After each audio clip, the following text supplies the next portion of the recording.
Je recherchais le calme, la convivialité, la gentillesse, les écoles proches. Une habitation qui était quand même assez agréable parce qu'il y avait tous les éléments.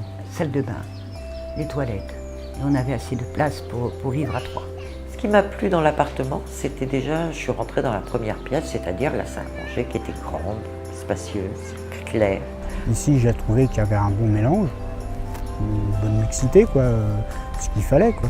La Sauval, effectivement, a pris comme objectif de favoriser la qualité de vivre de ses locataires. Alors, la qualité de vivre, dans les années 50-60, c'est d'offrir un toit. Aujourd'hui, avec l'évolution des attentes, nous avons voulu poursuivre sur cette voie de la qualité de vivre, et cette voie de la qualité de vivre, elle s'entend de différentes façons. Pour la Sauval, la qualité de vivre, c'est un logement familial, une mixité et la maîtrise financière de son budget.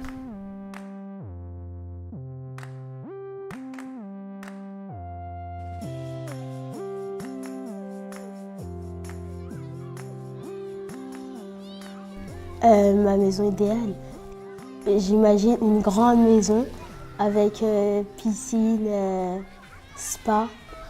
Grande comme une maison normale, avec une cuisine, une salle de bain, la salle, des chambres, des escaliers pour monter à l'étage. Voilà, comme ça.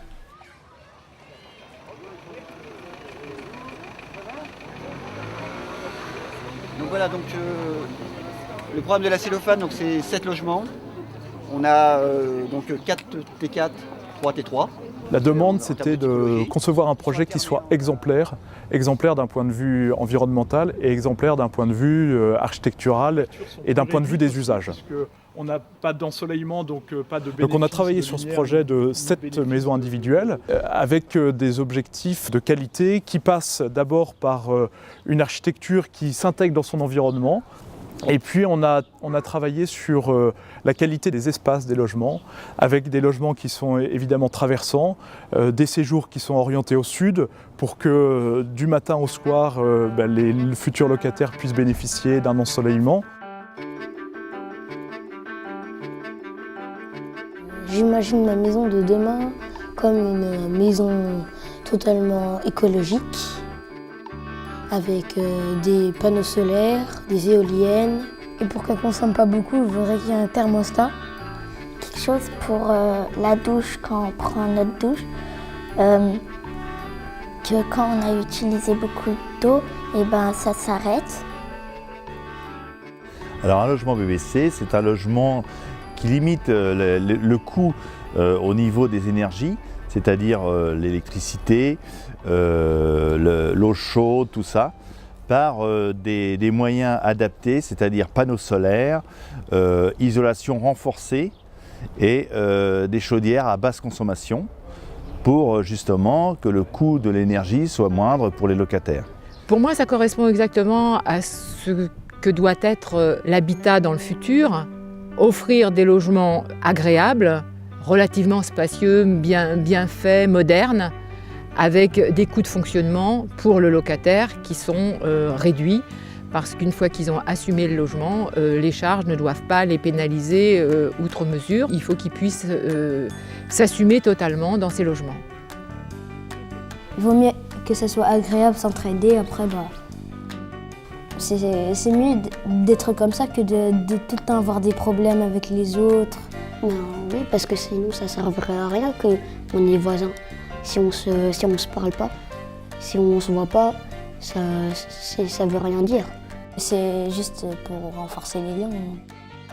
Le fait de logements comme ça juxtaposés, sans garage, les garages sont indépendants et puis ils sont situés aussi à proximité de l'école. Les parents mèneront forcément les enfants à l'école à pied.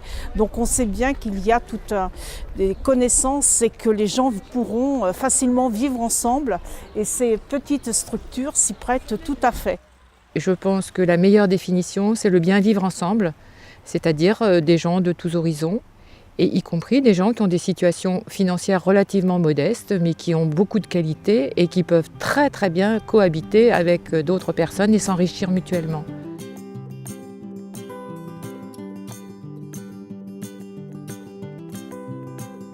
Cet exemple aujourd'hui, autour de 7 logements certes, mais démontre notre capacité d'innovation, notre capacité à répondre aux attentes des populations d'aujourd'hui dans des conditions, je dirais, de revenus qui permettent au plus grand nombre de bénéficier et non pas simplement à une partie de la population qui serait privilégiée.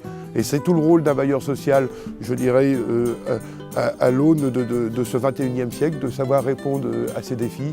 Et c'était ce qu'on voulait faire et ce qu'on voulait démontrer au travers de cette résidence de Langeville que l'on a inaugurée aujourd'hui. Ah ben on serait heureux, il y aura des chambres d'amis, ils pourront venir dormir à la maison. Et aussi je veux que dans la maison il y a 3 étages. Après avec mes frères si on joue à cache-cache on pourra jouer dedans. J'imagine ma maison écologique comme une grande maison où ma famille elle pourra venir avec mes enfants. Et je pense aussi beaucoup à l'écologie parce que la terre c'est notre avenir en même temps et qu'à chaque fois on l'abîme encore plus.